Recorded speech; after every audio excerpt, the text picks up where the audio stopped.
সম্মানিত দিনী ভাই বোন, শুনুন,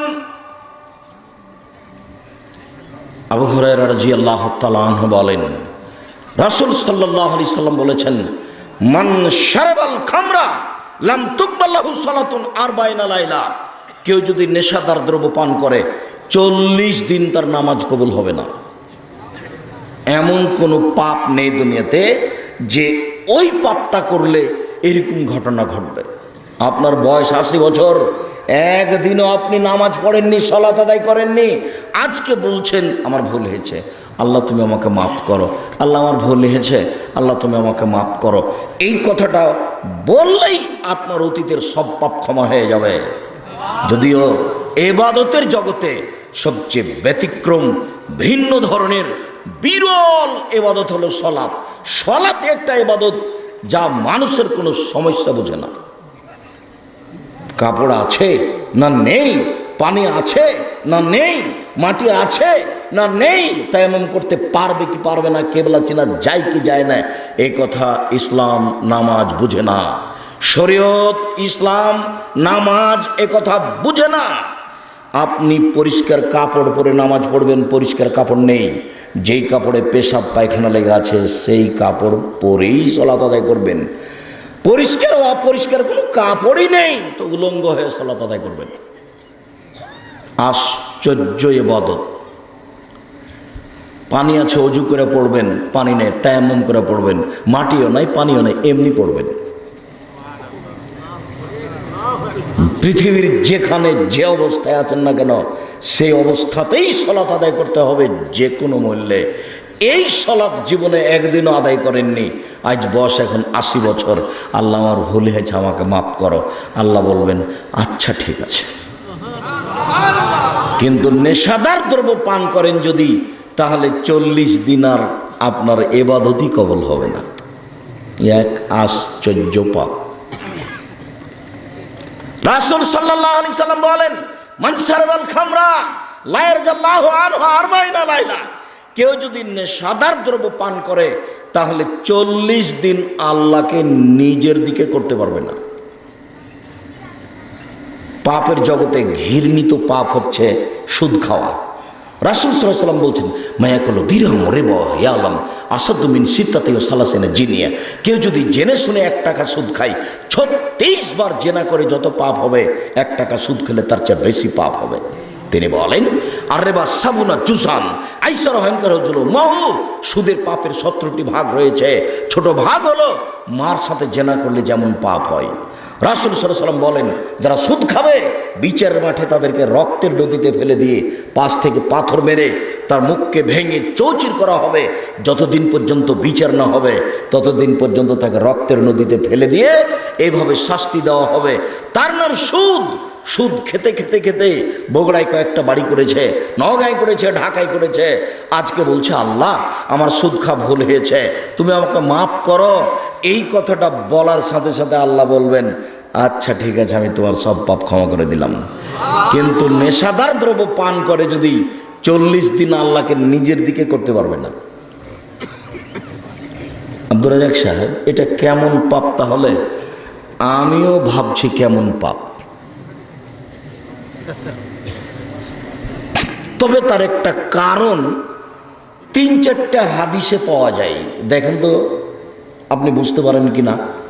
1, উসমান রাদিয়াল্লাহু তাআলা আনহু বলেন, রাসূল সাল্লাল্লাহু আলাইহি ওয়াসাল্লাম বলেছেন, লা তাশরাবুল খামরা, তোমরা নেশাদার দ্রব্য পান করো না, ফাইন্নাহা উম্মুল খাবায়েস, নেশাদার দ্রব্য পান করা কাজটি হলো পাপের মা। 1, 2, আবু দারদা রাদিয়াল্লাহু তাআলা আনহু বলেন, রাসূল সাল্লাল্লাহু আলাইহি সাল্লাম বলেছেন, লা তাশরাবান্নাল খামরা ফাইন্নাহা রাসুল খাবায়েস, তোমরা নেশাদার দ্রব্য পান করো না, নিশ্চয় নেশাদার দ্রব্য পান করা কাজটি হচ্ছে পাপের মাথা। মুআয ইবনে জাবাল রাদিয়াল্লাহু তাআলা আনহু বলেন, রাসূল সাল্লাল্লাহু আলাইহি সাল্লাম বলেছেন, লা তাশরাবান্নাল খামরা, তোমরা নেশাদার দ্রব্য পান করো না, ফাইন্নাহা মিফতাহুস শাররে, নেশাদার দ্রব্য পান করা কাজটি হচ্ছে পাপের চাবি। এই তিনটি কথা বিবেচনা করুন। এই ছেলে, কোন বাচ্চা যেন আপনার সামনে থেকে না ওঠে। আপনি মনে করবেন প্রত্যেকটা বাক্যের মূল্য কোটি টাকা। কোনো বাচ্চা আপনার সামনে থেকে উঠে গেলে আপনি কথা আমার ধরে রাখতে পারবেন না।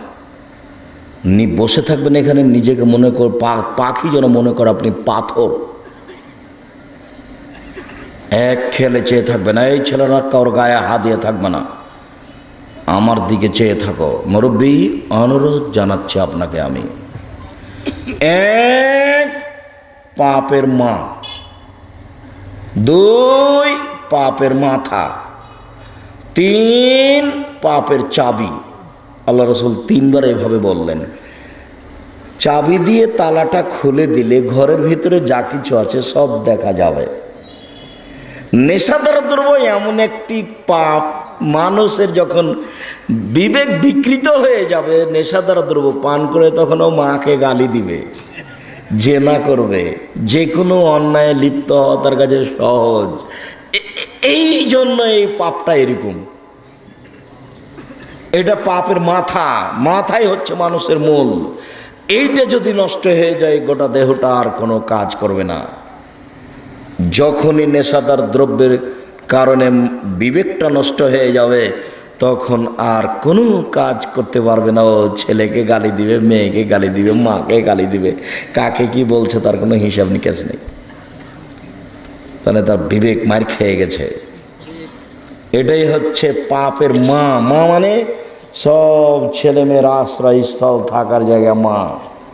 যখন মানুষ নেশার দ্রব্য পান করে নিল তখনও পাপের মা হয়ে গেছে। সব পাপ এখন সহজ, যা করতে চাইবে তা সহজ। এই জন্য নেশাদার দ্রব্য কাজটি এরকম যে একবার কেউ যদি নেশাদার দ্রব্য পান করে তাহলে 40 দিন আল্লাহকে নিজের দিকে করতে পারবে না। এক আশ্চর্য পাপ।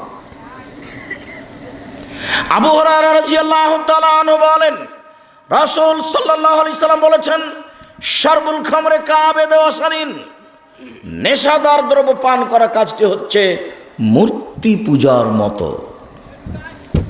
সরস্বতী, ভগবতী, কালী, দুর্গা এইসব জায়গায় যদি মানুষ যায় তাহলে যেই পাপ হবে নেশাদার দ্রব্য পান করলেও সেই পাপ হবে। সম্মানিত দিনী ভাই বোন, নেশাদার দ্রব্য পান করা কাজটি একটি মহাপাপ। যা রাসূল সাল্লাল্লাহু আলাইহি সাল্লাম বলেন, মূর্তি পূজা কাজ সহজ নয়। মূর্তি পূজা মানে আল্লাহর স্থানে আরেকজনের ইবাদত করা, যেটা ইবাদতের জগতে সবচেয়ে বড় পাপ, যার নাম শিরক। মানুষ যখন নেশাদার দ্রব্য পান করে তখন সে মূর্তি পূজার ন্যায় পাপ করে, মহাপাপ। আবু হুরায়রা রাদিয়াল্লাহু তাআলা আনহু বলেন, রাসূল সাল্লাল্লাহু আলাইহি সাল্লাম বলেছেন, আরবাউন লা ইয়াদখুলুনাল জান্নাহ, 4 শ্রেণীর মানুষ জান্নাতে যাবে না। 4 শ্রেণীর মানুষ জান্নাতে যাবে না। এক, মদমেনুল খামর, যারা নিয়মিত বিড়ি, তামাক, জর্দা, সিগারেট, গুল, নেশাদার দ্রব্য খায়, পান করে, তারা জান্নাতে যাবে না। 2, মান্নান, খোটা দেয় যারা। খোটা দেওয়া বুঝেন?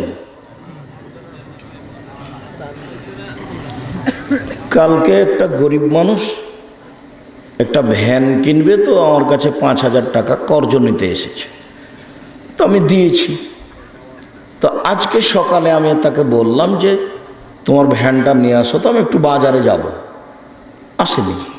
তা আসার পরে দেখা, তা আমি বলছি, বেটা তোকে কালকে 5,000 টাকা দিলাম রে কর্জ, আর তোকে ভ্যানটা নিয়ে ডাকলাম, তুই আসলি না। এই মানে উপকার করার পরে সেটা উল্লেখ করা। আশ্চর্য পাপ। আমার না জানতে আমার তো মনটা চাচ্ছে যে ওকে একটু কি চেপে বলে, এই বেয়াদব, তোকে যে ডাকলাম তো আসলি না কেন? হ্যাঁ, মনে চাচ্ছে যে এটা বলি, যার কারণে এরকম পাপ। খোটা দেয় যে সে জান্নাতে যাবে না। খুব সাবধান, কারো উপকার করার পরে সময় এটা বলবেন না। খোটা দেয় যে 3 কুমার জুয়া খেলে, যে যারা জুয়া খেলে তারা জান্নাতে যাবে না, তাহাজ্জুদ পড়েও নয়, হজ করেও নয়। জুয়া খেলা প্রমাণ হয়ে গেলে বাকি জীবন ক্ষমা চাইতে হবে। 4 আকুন বাপ মায়ের অবাধ্য চলে যে